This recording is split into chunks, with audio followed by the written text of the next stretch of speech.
Hello dear students, this is second part of chapter 1 12th physics.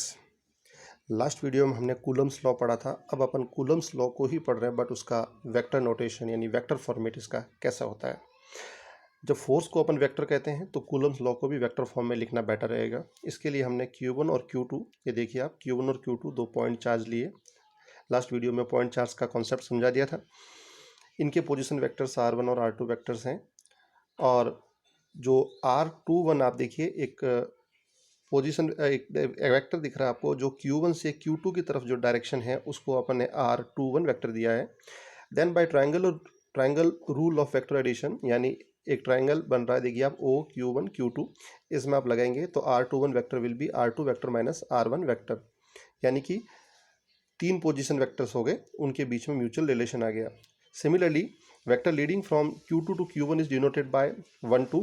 अब यानी जब जो 2 से 1 की तरफ डिनोट हो रहा है वो R12 वेक्टर है, और उसके लिए आप ये वापस ट्रायंगल रूल लगाएंगे तो वो इस तरह का रिजल्ट देगा जो कि पहले वाले के बिल्कुल अपोजिट डायरेक्शन में है। बट दोनों ही एक ही वेक्टर को डिनोट कर रहे हैं, इट मीन्स उनका मैग्नीट्यूड इक्वल होगा। Unit vector indicates the direction, क्योंकि यूनिट वेक्टर का नाम क्या है, केवल डायरेक्शन का। तो नाउ कूलम्स लॉ के according force between Q1 and Q2 is given bye, अब आप देखिए इन दोनों के बीच में फोर्स इस तरह से होगा 2 1। इसका मीनिंग हुआ कि force on second charge due to first charge is given by 1/4 pi epsilon naught Q1 Q2 upon distance between them, it is R21 whole square. And then ये जो लगा हुआ है, ये आप देखिए गौर से, ये हैं यूनिट वेक्टर जो कि डायरेक्शन के लिए ज़रूरी हैं, क्योंकि इस राउंड सर्किल जो मैंने रेड सर्किल किया, इसके अलावा सारी क्वांटिटीज़ को आप देख लीजिए, सारी स्केलर क्वांटिटी है। और लेफ्ट में एफ के ऊपर वेक्टर नोटेशन है, तो जब इधर वेक्टर है तो राइट साइड भी वेक्टर होना चाहिए। तो किसी भी मैग्नीट्यूड को जब अपन यूनिट वेक्टर से मल्टीप्लाई करते हैं तो वो भी वेक्टर बन जाता है। एज ए रिजल्ट ये पूरा जो ब्रैकेट है आपका, ये कूलम्स लॉ का वेक्टर नोटेशन को डिनोट कर रहा है। अब आप देखिए कि R21 वेक्टर जो है उसका कैप, R21 कैप क्या, यूनिट वेक्टर का कॉन्सेप्ट क्या है, the vector upon its magnitude, तो उसी वेक्टर को उसके मैग्नीट्यूड से डिवाइड कर दिया। अब देखिए कि ये Q1 Q2 जो प्रोडक्ट हो रहा है उसके अकॉर्डिंग रिपल्सिव फोर्सेज होंगे या अट्रैक्शन फोर्सेज होंगे, ये डिसाइड होगा कि जब Q1 Q2 का जो प्रोडक्ट है वो ग्रेटर देन 0 होगा। ये कब पॉसिबल है, जब बोथ पॉजिटिव और बोथ नेगेटिव, उस वक्त रिपल्सिव फोर्स, तो देखिए डायरेक्शन दोनों फोर्सेज की अपोजिट जा रही है। अट्रैक्शन फोर्स किस केस में होता है, जब दोनों फोर्सेस का जो प्रोडक्ट है वो लेस देन 0 यानी कि माइनस में हो। माइनस में कब पॉसिबल है, जब एक पॉजिटिव एक नेगेटिव, उस वक्त वो अट्रैक्शन फोर्स की तरह ट्रीट होगा। The force F12 vector is on charge Q1। अब ये F12 वेक्टर और F21 वेक्टर को समझ जाइए आप। 1 2 यानी पहले आ रहा है 1, it means it is acting on 1, बाद में आ रहा है 2 मीन्स बाय 2, यानी 1 पर काम कर रहा है फोर्स बट 2 की वजह से। इसके लिए आप फॉर्मूला लिखेंगे तो सेम नोटेशन जो कि ऊपर लिखा है अपन ने ब्रैकेट में, चेंजेस क्या आने वाला है, जो R है यानी पोजीशन वेक्टर है वो 1 2 हो जाएगा दोनों जगह, बाकी कोई भी चेंजेस नहीं। परंतु अपने को क्लियरली दिख रहा है कि ये पहले वाले वेक्टर के बिल्कुल अपोजिट, किस वजह से हुआ, क्योंकि यूनिट वेक्टर को देखिए, यूनिट वेक्टर की डायरेक्शन बदल गई है, माइनस का निशान आ गया है। इसका मीनिंग को क्या हुआ कि फोर्स दोनों तरफ इक्वल लग रहा है पर डायरेक्शन अपोजिट है। यही अपन न्यूटन्स के थर्ड लॉ की तरह ट्रीट करता है। अगला चलिए, फोर्स बिटवीन मल्टीपल चार्जेस, जब बहुत सारे चार्जेस हो उनके बीच में फोर्स कैसे डिनोट करना है, इसके लिए आप ये डायग्राम को देखिए। ओ यहाँ पर जो है जो किसी कार्टेशियन कोऑर्डिनेट सिस्टम का ओरिजिन लिया अपन ने, और अपन ने यहाँ पर कुल आप गौर से देखिए 3 पॉइंट चार्जेस लिए, 1 2 और ये 3। इन तीनों के पोजीशन वेक्टर आप देखिए respectively R1 vector, R2 vector and R3 vector हैं। और इनके जो तीनों का जो नेट फोर्स निकालना है, अपन नेट फोर्स को सपोज कर लेते हैं कि वो कि F1 वेक्टर है, और F1 वेक्टर जो है वो Q2 की वजह से भी Q1 पर लग रहा है और Q3 की वजह से Q2 लग रहा है, उन दोनों के रिजल्टेंट के ट्रीट हो रहा है। यहाँ गौर से देखिए, ये आपको छोटा सा एक पैरेललोग्राम दिख रहा है, और parallelogram rule of vector addition ये बोलता है कि पैरेललोग्राम का जो डायगोनल है वो दोनों एडजेसेंट साइड्स के अलोंग वर्क करने वाले वेक्टर्स का रिजल्टेंट होता है। इसी वजह से F1 वेक्टर जो है वो F12 वेक्टर और F13 वेक्टर का रिजल्टेंट होगा। जब वो रिजल्टेंट हुआ तो ये रिजल्टेंट के लिए आपने ये नोटेशन लिख दिया। अब इसके बाद F12 वेक्टर और F13 वेक्टर की जो रिजल्ट है वेक्टर नोटेशन में प्रीवियस ब्रैकेट के अकॉर्डिंग अपन ने लिख दिया। जब 1 2 है तो Q1 Q2 और 1 3 है तो Q1 Q3, और वैसे ही उनके नीचे पोजीशन वेक्टर R12 और R13 स्क्वायर और रेस्पेक्टिव कैप्स लगाना आप न भूलें क्योंकि वेक्टर नोटेशन है। अब यहाँ पर कॉमन पार्ट देखिए, Q1 दोनों तरफ कॉमन आ रहा है, 1/4 पाई एप्सिलॉन नॉट कॉमन आ रहा है, रिमेनिंग पार्ट्स को आपने ब्रैकेट में लिख दिया। यानी कि 3 चार्जेस जब होते हैं तो उनका रिजल्टिंग फोर्स का ये आपके पास एक्सप्रेशन आ गया। बट मान लीजिए कि चार्जेस 3 के बजाय ज़्यादा हैं, तो उस वक्त आप इसको जनरलाइज करेंगे। अपन ने वेक्टर्स का एक पॉलीगन रूल पढ़ रखा है, तो उसके अकॉर्डिंग ये जो आपने जो 1 2 और 1 3 लिखा उसके अकॉर्डिंग अगर मान लो n चार्जेस हो जाएंगे तो ये n टाइम्स पीछे फोर्सेस ऐड होते जाएंगे। नोटेशन सेम रहेगा, सब कुछ आप देखिए प्रीवियस टैली करते रहिए। ये फर्स्ट सेकंड तो अपन ऑलरेडी लिखा और ये रिमेनिंग सारे अप टू n तक चलते रहेंगे। तो कॉमन पार्ट्स अगेन वही Q1/4 पाई एप्सिलॉन नॉट, और रिमेनिंग जो पार्ट्स बचे हुए उनके लिए अपन समेशन का नोटेशन लिखते हैं। तो आप देखिए ब्रैकेट को गौर से, काउंटिंग 2 से स्टार्ट हो रही है, that's why i starts from 2, और लास्ट टर्म में n आ रहा है तो that's why i ends up to n। और फिर टर्म कौन कौन सी बची हुई देखो, Q है, डिनोमिनेटर में क्या आ रहा है R1 तो कॉमन है सब जगह, देखिए आप डिनोमिनेटर में R1 तो कॉमन आ रहा है, उसके पीछे काउंटिंग 2 से लेकर n तक इंक्रीज हो रही है, दैट्स वाई इसको लिखा R1I। और ऐसा ही कैप नोटेशन में भी है, सब जगह देखिए आप R1 तो आ रहा है कैप नोटेशन में, बट उनके पीछे काउंटिंग 2 से लेकर n तक इंक्रीज हो रही है, दैट्स वाई ये R1I की फॉर्म में लिखा जाएगा, where I starts from 1 up to n। तो ये हो गया resultant of a force due to a number of charges n। अब आगे आते हैं अपन नए कॉन्सेप्ट की तरफ, इलेक्ट्रिक फील्ड। इलेक्ट्रिक फील्ड क्या होता है? बेसिकली इलेक्ट्रिक फील्ड किसी भी चार्ज की वजह से उसका एक इफेक्टिव एरिया, जहाँ तक उस चार्ज का दबदबा रहता है, उस चार्ज की वजह से कोई इफेक्ट क्रिएट होता है, उसको अपन इलेक्ट्रिक फील्ड बोलते हैं। This is simply a effect of any charge on its surrounding that a new charge come to that area feels Coulomb's law's effect, यानी एक्शन रिएक्शन का वो फील करे, यानी कि अट्रैक्शन या रिपल्सिव फोर्स फील करे।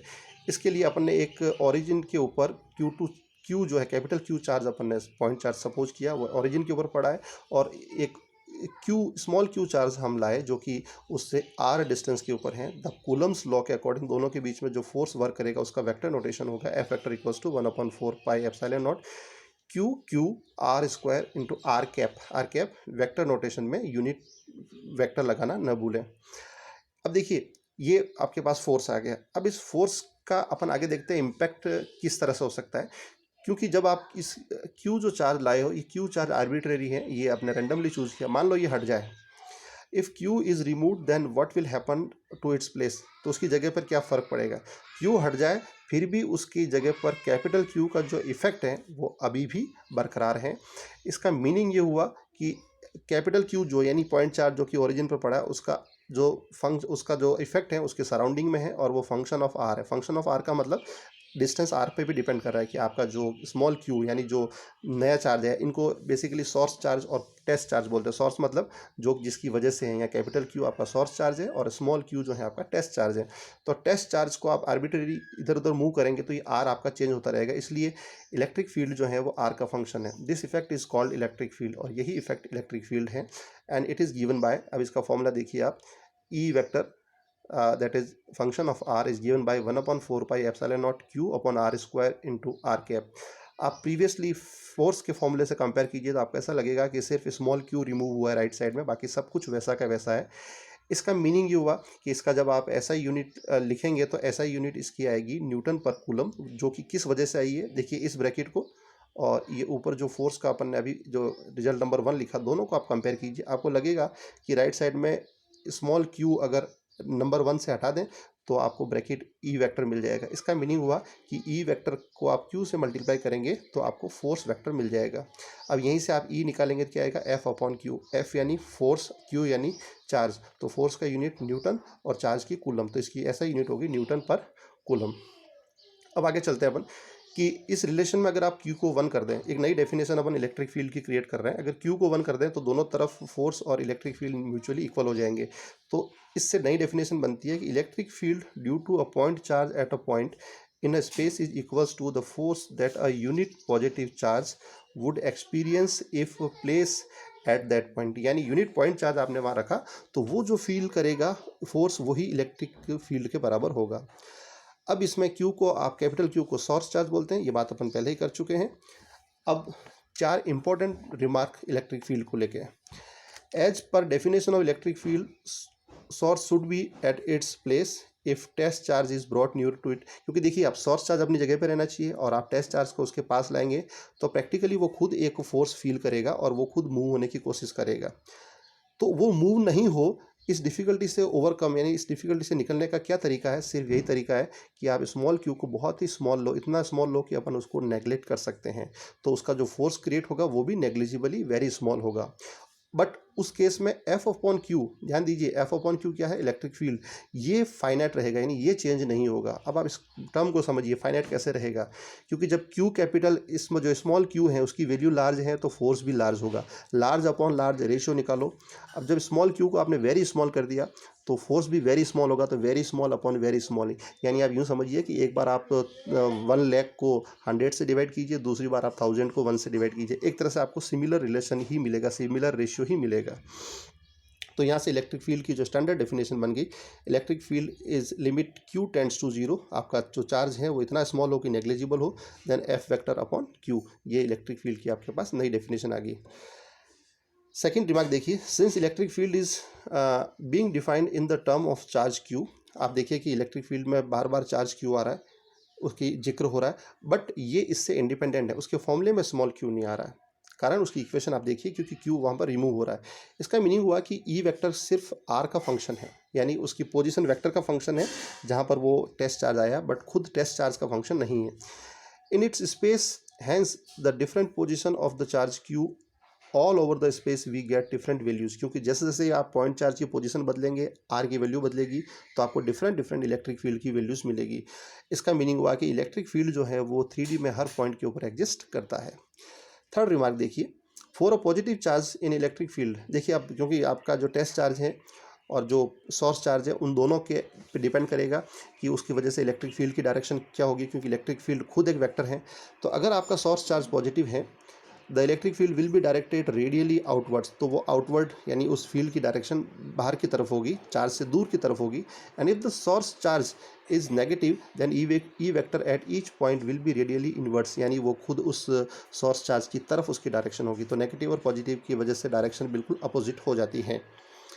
Fourth remark, electric field E is depend only on the distance r, यह बात अपन पहले ही कर चुके हैं, क्योंकि क्यू पर वो डिपेंड नहीं करता है। So for all points equi distance from the source charge से जितने भी पॉइंट्स जो सारे उनसे बराबर डिस्टेंस के ऊपर है, तो उनके ऊपर इलेक्ट्रिक फील्ड का जो वैल्यू है, मैग्नीट्यूड है, वो भी सेम रहेगा।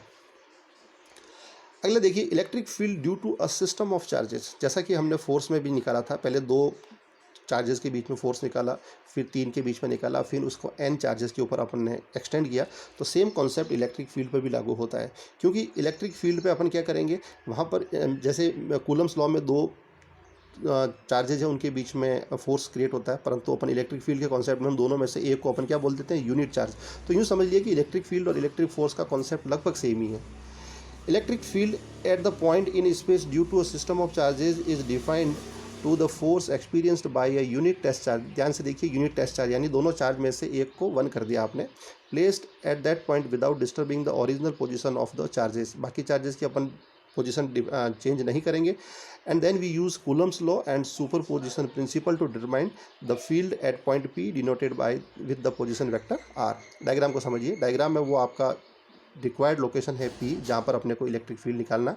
उसके चारों तरफ देखिए आपको Q1, Q2, Q3, Q4 ये 4 चार्जेस आपको दिख रहे हैं। तो अपन इन चारों की वजह से P के ऊपर कितना इलेक्ट्रिक फील्ड जनरेट हुआ वो अपन निकालना चाहता है, और इसको अपन धीरे धीरे N पर जनरलाइज कर देंगे। तो सुपरपोजिशन प्रिंसिपल जो कि अपन ने फोर्सेस के लिए पढ़ा था, फोर्स N फोर्सेस के इक्वल होगा तो इलेक्ट्रिक फील्ड भी N इलेक्ट्रिक फील्ड के इक्वल होगा। तो N इलेक्ट्रिक फील्ड का फॉर्मूला देखिए, इलेक्ट्रिक फील्ड का फॉर्मूला प्रीवियसली अपन पढ़ चुके हैं, फोर्स का ही फॉर्मूला है, केवल आपको वहाँ से Q हटाना है। तो 1/4πε0 Q1/R1P² and unit vector of R1P।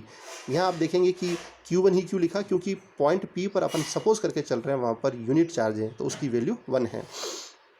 और R1P क्या है, Q1 की P से डिस्टेंस, R2P क्या है, Q2 की P से डिस्टेंस। इस तरह से रैंडमली आपने R4P भी Q4 की P से डिस्टेंस को मार्क किया। इन सबको ऐड करेंगे अपन, तो अपने को ये सेम कॉन्सेप्ट जो कि अपन फोर्स के लिए लगाते हैं, उसका समेशन रूल जो है इसी तरह से आ गया कि 1/4πε0 आपने कॉमन लिया और रिमेनिंग पार्ट्स को आपने समेशन में इस तरह से ऐड कर लीजिए। परंतु ये ध्यान रखिए, वहाँ और फोर्स और इसमें एक ही फ़र्क है, वहाँ पर आपकी आई स्टार्ट्स फ्रॉम 2 था, यहाँ पर आई स्टार्ट्स फ्रॉम 1 है। क्लियरली फर्स्ट टर्म में आपको Q1 और नीचे R1 दिख रहा है और लास्ट टर्म में Qn और Rn दिख रहा है, इसलिए इसकी counting starts from 1 up to n। अब देखिए अगला टॉपिक लेते हैं अपन, physical significance of electric field. Electric field का फिजिकल सिग्निफिकेंस क्या है?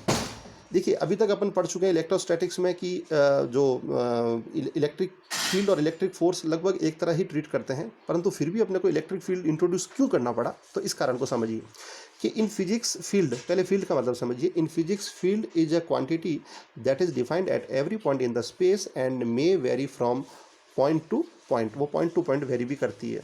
The concept of field was first introduced by Faraday. Faraday ने ये इसका कॉन्सेप्ट इंट्रोड्यूस किया था जो कि उसने इलेक्ट्रोस्टैटिक मैग्नेटिक फील्ड के अंदर क्रिएट किया था। अब in electrostatics you can find electric field and electrostatic force very similar, दोनों लगभग एक दूसरे की तरह ट्रीट करते हैं, एक दूसरे के पैरेलली ट्रीट करते हैं। देन वाई इलेक्ट्रिक फील्ड, तो तब अपने को इलेक्ट्रिक फील्ड की ज़रूरत क्यों पड़ी? तो truly physical significance of concept of electric field is beyond electrostatic, यानी इलेक्ट्रिक फील्ड का मेन जो रोल है, जो मेन उसका वर्क है, वो इलेक्ट्रोस्टैटिक से आगे है। और ये कहाँ पर है? ये टाइम डिपेंडेंट इलेक्ट्रोमैग्नेटिक फिनोमिना में यूज़ होता है। Thank you so much. अगला वीडियो नेक्स्ट टॉपिक के साथ।